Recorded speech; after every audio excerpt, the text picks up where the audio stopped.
Thanks for that trick, Christina. Hi guys, you have no idea what I just went through to start refilming. Yes, I said refilming this video. I've already filmed the entire thing all the way through. And then guess what? New York weather happened and it changed the lighting in my apartment. When I played it back, it was just not a good look. And now I don't know if this is a good look. I put my hair up and I feel like it looks a little not great. You guys, there's something about this angle and I don't like my face. Whatever, it's fine. Start from the beginning. I took notes because I didn't want to miss anything, and this is kind of an important video for me. And, you know, there are some useful tips in here if you plan on moving to New York. So let's get this started. I'm gonna take a sip and caffeinate again because I used all my energy in the first video.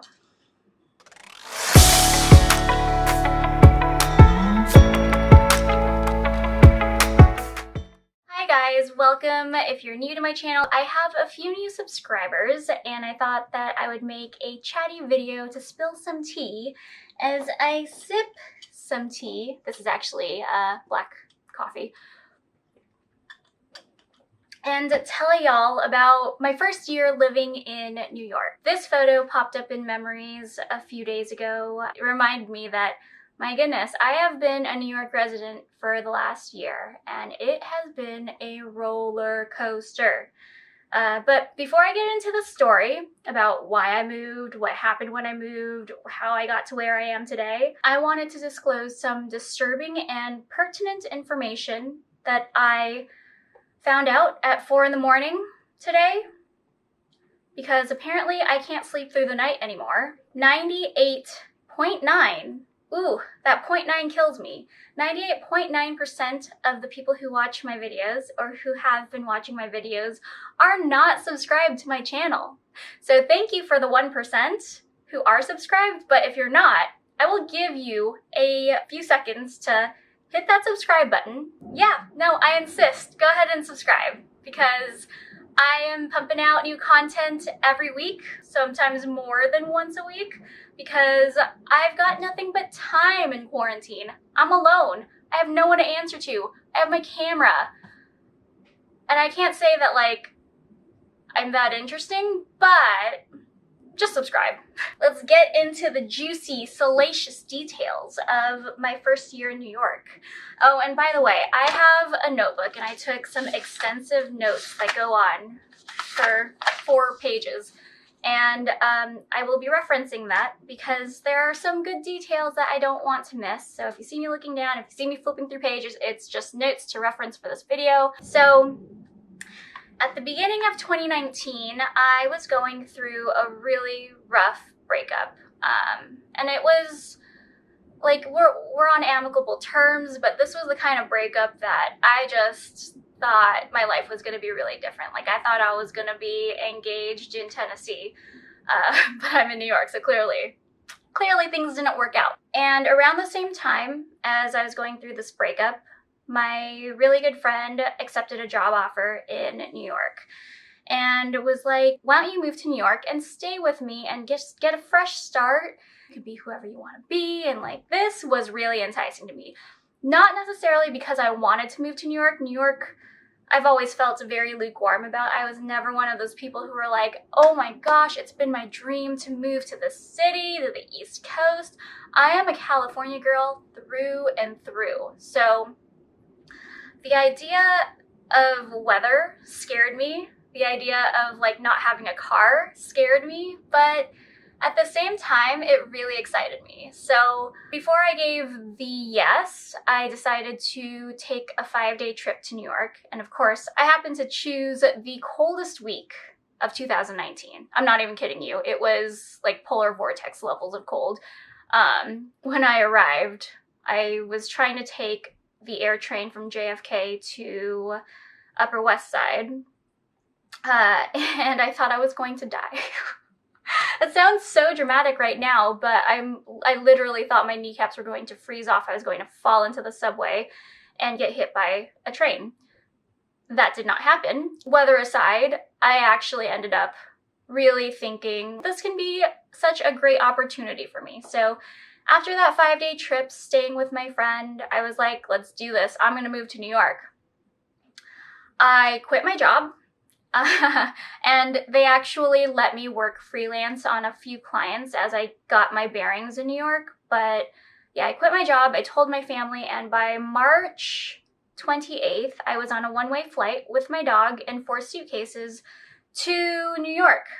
And for the first week and a half, I was settling in. It was cold, I was exploring the city, and I just have full disclosure, this is not to stir the pot or cause any drama. Like, my friend and I are good, but I have to tell this part as part of the timeline of the story because it's really important and it's vital to how I got here specifically. So there were a couple of problems living with my good friend. One, he had never had a roommate before, ever. He's always lived alone, even in college. So it was kind of a shell shock for him, for me and my dog, to be moving into his studio apartment. I don't know why I thought this was going to be a good idea. Thinking back now, oh yeah, let's move all my shit into this tiny studio. It was a nice studio, but it was still a studio with a dog and my best friend's gay, but still, he just was used to having his own space, and I take up space. And also, he was going through some personal things that I wasn't aware of at the time, or I knew I was somewhat aware of, but I didn't realize how bad some things were. So, and me being there just aggravated the matter. He needed his space back. So within a week and a half, 2 weeks of me moving in with him, he asked me to leave. So luckily I had friends in the city. Let me back up. My plan for New York wasn't really even a plan, but my plan for New York was to freelance for a while, maybe start my own hustle, do social media consulting, content creation, and just kind of go from there. But when I found out that I needed to get my own place, and the rules that come with renting in New York, you need to prove that you earn 40 or 50 times the amount of rent before you sign a lease. So my freelance gig from my old job was not going to cut that. I was not making nearly enough for me to rent an apartment with or without roommates. So I had to find a job, a full-time job. Luckily, I had some friends in the city, and I was crashing on couches and moving every couple of days, but this was super exhausting. So I was carrying my dog, a suitcase, a duffel bag, and a backpack through the subway transit systems of Manhattan and Brooklyn. And let me tell you, physically, it took a toll on me. I started losing my hair because I was so stressed. I was tired. I was emotionally drained. And I started obviously feeling like I had made a huge mistake. Oh my God, nothing is going according to plan. Because at the same time I'm couch crashing with friends, I am applying to jobs and I'm getting interviews. If I do say so myself, I have a pretty strong resume. But the thing was that I was not getting round 2 interviews. And so I was pretty certain that there was something about my personality, I'm maybe too West Coast, maybe too bubbly, maybe too poppy, and not substantive enough for the New Yorkers who were interviewing me. And the feedback that I kept getting with interviews was that there was a candidate who had more niche experience for the roles that I was applying to. And so I was like, well, great. And so here's one big tip for those of you who are planning to move to New York. I know a few of you have commented on my last video that you really want to. I would not, I would, because I know where I am now, but if I did it all over again, I would not just go flying into the wings of New York. I would have planned to have a job before I moved because the market is super competitive.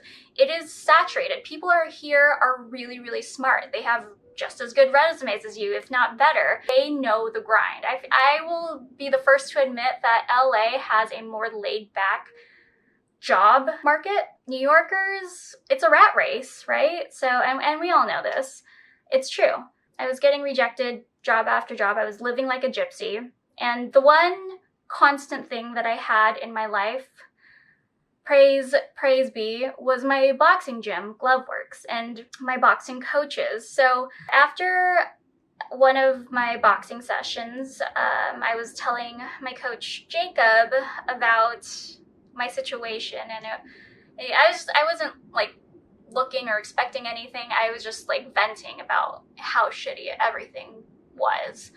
And he was like, wait, I have a room that's empty, because he was basically staying 100% of the time at his girlfriend's apartment. And he was like, you should just use it. Like, you sound exhausted. And I was like, I am. It was honestly my saving grace, because for the first time in about a month, I had somewhere to have a home base and like just a bed to sleep in, not a couch, like somewhere to keep Max when I was going to job interviews. So Jacob, if you're watching this, Marquise and Ruben, thank you so much for being cool, because you guys really saved me. At this point, like, all things considered, I was seriously thinking about moving back to LA. I was like, oh my God, I've made a horrible decision. I should not have ever come to New York. Maybe I can beg for my job back. They still like me. We were cool. MNC Saatchi, I miss you guys. RIP. You guys were the best employers, best agency to work for. But at the same time, while I was like, maybe I should move back, there was a big part of me that was like, I didn't come to New York just to be miserable for 3 months. I didn't come here just to come here and then fail and then go back. So a big part of me was like, I don't think I've done everything I could, but I had a lot of pressure from my parents and my family to come back to LA, because they were worried about me. Like, of course they were. I was sleeping on random people's couches and I barely had enough money to eat.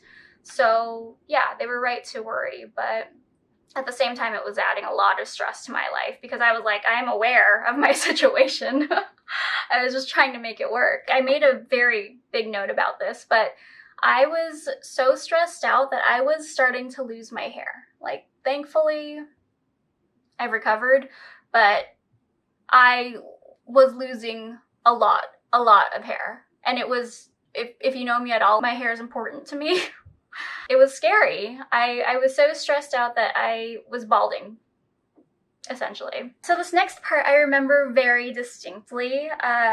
It was the second week of May, and I remember this so vividly because I was raised Catholic. At this point, I was like, Jesus, take the wheel. I just need a sign. So I went to church. I went to confession. I confessed all of my sins, any wrongdoings I had done, any lies or disrespect or anything that I had done to that point. I was like, I'm so sorry, but I really need help right now, God, and I need you to give me a sign. If you want me to move back to LA, I'll move back.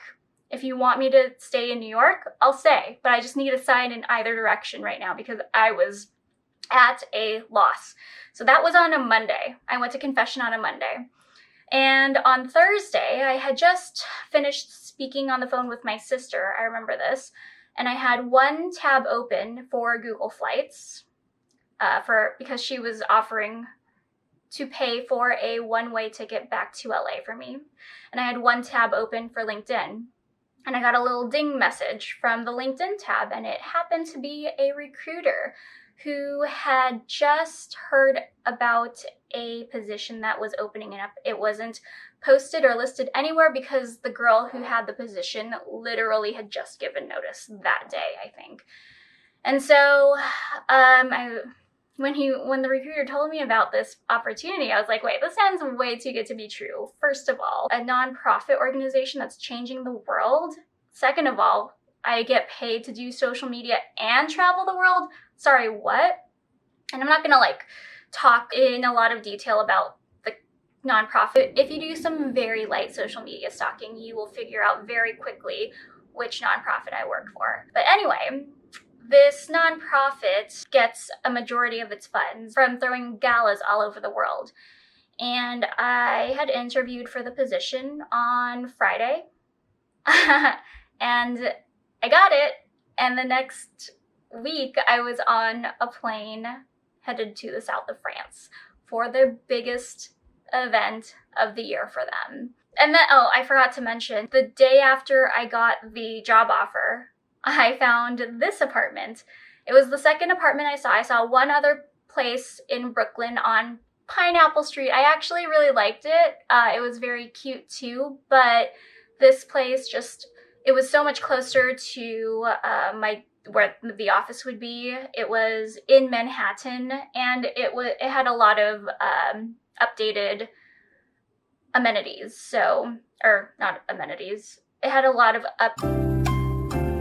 it had renovations. So I signed the lease to this place the day after I accepted my job offer.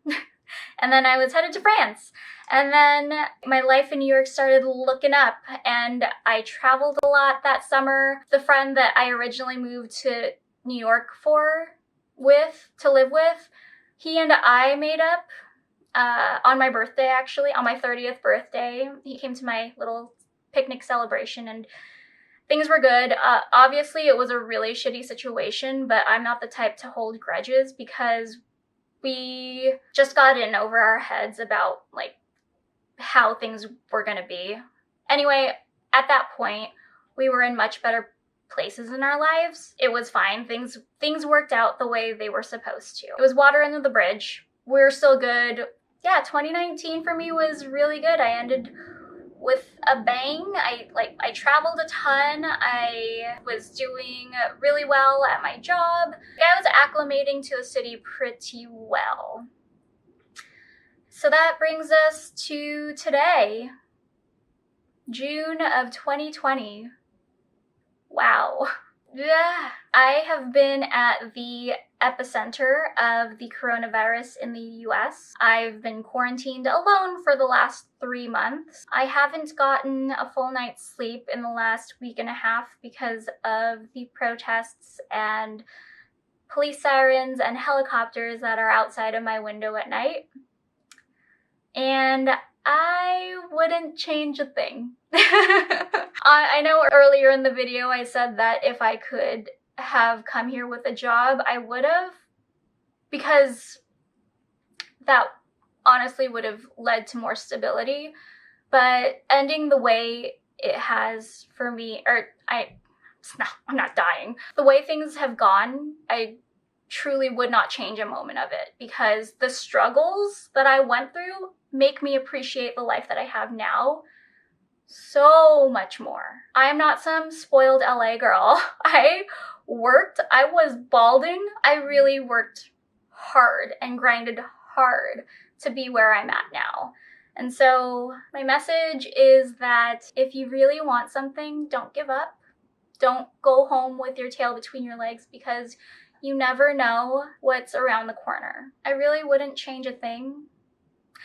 Except for my hair falling out. If I could have changed that, I would have rather not been balding for half a year. But if you want to know the details of what I did to get my hair growth back, because I did it all. But seriously, as I've reflected on my life in the past year, the good, the bad, the ugly, I just feel like I'm living through a really significant time in history. And instead of wallowing in the disaster that is 2020, I've been really reflective of my last year in New York, and I'm just so grateful. And that sounds corny AF, I know, but I feel grateful to be part of it. I feel grateful that I was here in New York when coronavirus happened. I was presented with this opportunity, just like I was presented with my job opportunity, and I'm supposed to be learning something from it, and I have been. So, and look at that. Because of quarantine, I restarted my YouTube channel. It brings me joy. Hopefully it brings you guys some joy and some entertainment. To sum up my first year in New York, it's a true Cinderella story with a splash of outbreak and just a sprinkle tiny sprinkle of the purge. But I truly feel like I'm meant to be here, exactly where I am, and experiencing it, because it's unlike anything in my wildest dreams. The good, the bad, and the ugly. If you guys have any specific questions about my journey here, or if you want to move to New York and want advice, ask me in the comments below. Let me know what your favorite part of my first year in New York was.